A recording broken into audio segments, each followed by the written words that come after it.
Hey guys, it's Storm here from Team Les, and today we are talking about 11 things that you could be doing to your hair that might be affecting your curls. This is not to shame anybody about how they treat their hair or what they do to their curls. It's more a precautionary tale about things that could be affecting how your curls look or your overall health. So with that said, let's go right into it. So the first thing that you have to be careful of is basically step one in your wash day routine. Washing your hair too much or with water that's too hot can be damaging for your hair. I know I'm one of those people. I completely understand taking lava hot showers. They're very comforting, but they're not great for your hair. It's because it actually strips moisture, essential oils, and even your conditioner out of your hair.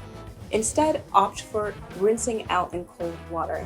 Now, you don't have to put your whole body underneath the cold faucet, but maybe just try tipping your hair in either direction and rinsing it out. That way you can make sure that your hair is getting the right temperature and you don't have to get out of the shower feeling freezing cold. Next thing on our list of 11 habits is sleeping with wet hair. If you think about it, when you go to bed with wet hair, your pillow collects all of that moisture and pretty much stays wet for the rest of the day. So over time, basically all of that moisture and all of the bacteria and dirt or oils from your head start collecting, and it makes for a not so nice place for you to sleep. The same thing goes for your hair. If your hair is wet for too long, it can make it prone to certain scalp issues like dandruff and sometimes mold. Yes, you can get mold on your scalp. Gross, I know. So the best advice that I have for you would be to try giving yourself a little bit more time to air dry if that's what you do before going to bed, or lightly drying your hair with a hairdryer before laying down on your pillow. The next habit on our list is rough detangling. This is something that can really damage your hair and cause your growth to be stunted.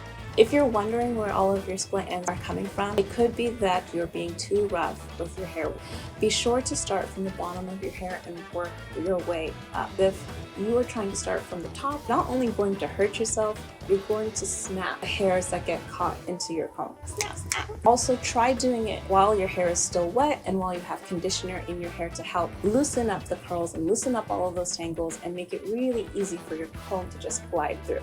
This next habit is one that I am completely guilty for. It's quite surprising to some people that this could actually affect the way that your hair looks. It's just really tight ponytails and really tight buns. Yes, I'm sad about it too. Basically what happens when your hair is in a really tight bun is that you're pulling the curl out of its natural shape and form. And when it does that, it stretches it out and makes it hard for it to revert back to its natural state. It's one thing to just loosely tie your hair into a sloppy bun or just kind of loose ponytail. I personally like to really slick my hair all the way back and smooth out the curl perfectly so that I have this really edgy, sleek look. But if you do it too often, it can hurt your curls. There was a point in time where I was basically Monday, Tuesday, Wednesday, Thursday, Friday in a sleek bun. Think of your hair almost like an old school telephone cord.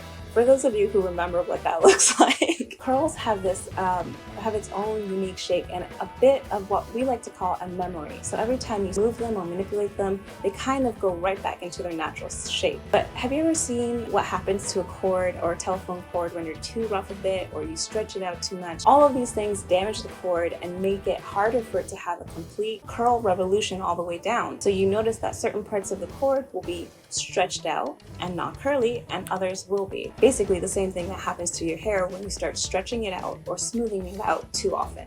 The next one is, I would say most people know, but if you are just starting out on your curl journey, you might not know this. It's styling your curls while they're still dry. Curls are at their most defined state when they are very wet. Think about what your curls look like when you've just come out the shower and they're freshly washed, detangled, perfectly smooth and defined. It only makes sense that you'd want to preserve that natural definition. When you style your curls while they're dry, it makes it really hard for the product to be evenly dispersed throughout your hair, but it also doesn't do a good job of defining your natural curl pattern. That is also one of the main reasons that people experience stickiness, crispiness, crunchiness with their products. A lot of the time, they're not using enough water to style their curls. This one is a touchy subject because a lot of people are a fan of the curly cocktail. As much as we are all striving to find that perfect equation for perfect curls, it can be a little detrimental to not just your routine, but to the overall health of your hair. Chances are, if you are using more than 3 or 4 products, at least one of those is not doing anything for your hair. Truth hurts. The issue with using too many products on your hair is that it starts to build up way easier. So if you're trying to make it past day 1 and day 2 hair, and you have to basically try to reactivate or reuse 4 different products, you're not going to make it that far, especially if you're considering the amount of buildup that you're going to experience using 4 or 5 or even 6 different products. And frankly, it's kind of a waste of your time. Second, ouch. It is going to consume a lot of your time to just style your hair and have it last only a couple of days. Try opting for products that do more than just one thing for your hair. So instead of looking for things that only make your curls look good, select products that actually maintain the overall health of your hair. Ideally, you want to look for something that is moisturizing and curl enhancing at the same time. Biggest tip to you is to avoid anything that has any sort of glue-like properties to it. It's like hairsprays and sticky mousses, anything that kind of makes your hands feel tacky after you've applied them. The issue with products like that is that they not only build up on the hair, but they also attract a lot of dirt and dust particles that are in the air. And this one, I don't know how many times already in this video I have broken this rule, and that is touching your curls. Now that I'm kind of obsessed with my curls, it's really tempting to just constantly have my fingers in it. The problem with that is if you're trying to avoid frizz, or if you're trying to make sure that your curls actually last throughout the week, this is going to cause frizz, especially if you're doing it while your curls are still wet. If you're touching your hair while your curls are still wet, they're in their most fragile state, and you can essentially be inviting frizz into your hair before your curls are even set and ready to rock. If you're finding that while your curls are still wet, you're touching them a lot because you're trying to get them out of the way or you're trying to move them out of your face, you can easily use a clip to just kind of slide, clip them right out of your face, or just push them all the way back. And this will help you just avoid any touching throughout the drying process, and also give you time to do your makeup if that's what you want to do. So this next habit is something that I do all the time. I completely know better. I still somehow forget to do this. And it's basically neglecting your curls at night. Curly girls get a bit more bedhead than the average person. Go to bed with beautifully perfect curls, you wake up and basically you're looking at a big ball of yarny frizz. That's my life story anyways. And still somehow I forget to actually put aside time before I go to sleep to kind of tuck my hair away. If you're like me and somehow find yourself parting ways with your satin scarf or bonnet in the middle of the night, you can always opt for using a satin pillowcase instead, which kind of gives you the freedom to roll around and sleep how you want.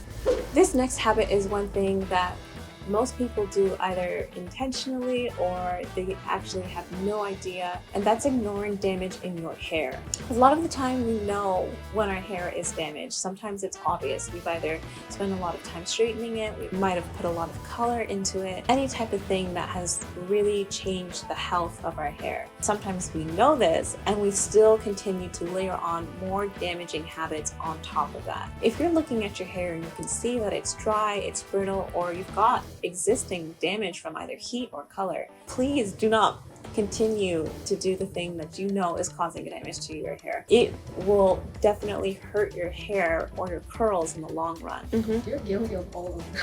Yes, I'm guilty of all of these things, so I'm preaching from a good place, I promise. Another part about ignoring the damage is not actually taking the right steps towards getting healthier hair. If you're seeing that your curls are looking a little bit lackluster, then it might be time to actually start treating your hair with a little bit more respect. So not just styling them and washing them and being on your way, but also taking time to say, hey, my hair is in need of extra moisture, it's in need of extra nutrients, let me take time to just deep condition my hair. Acting like the damage isn't there isn't going to make it go away. Sometimes the best cure for your curls is to just cut it out entirely. Which leads us into our next bad hair habit, and that is equating long hair with healthy hair. Some people assume that having long hair means that it's especially healthy, which isn't always the case. In fact, a lot of people hold on to damaged ends just for the sake of retaining length in their hair. The issue with holding on to damaged ends is that it can have a snowball effect on the rest of your hair. Split ends can travel up the length of your hair if they go untreated, and essentially you could end up losing more length to damage than if you had just gone ahead and cut them out in the first place. Does that mean I'm sorry? So this next habit is not something that you can physically do to your hair, but can definitely affect your mentality when first embarking on your curly hair journey.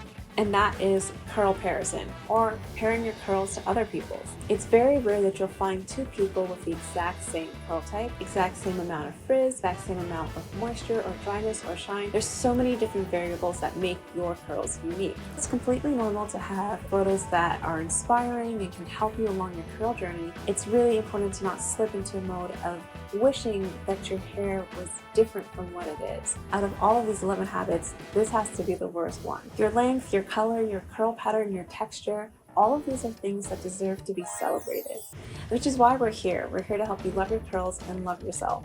And it just starts with you. Alrighty, I hope this video was super helpful. If you have any questions, be sure to leave them down below. Our team will definitely get back to you. Please make sure you subscribe if you are interested in seeing any more of our curl tips or tutorials. That's all for now. Bye.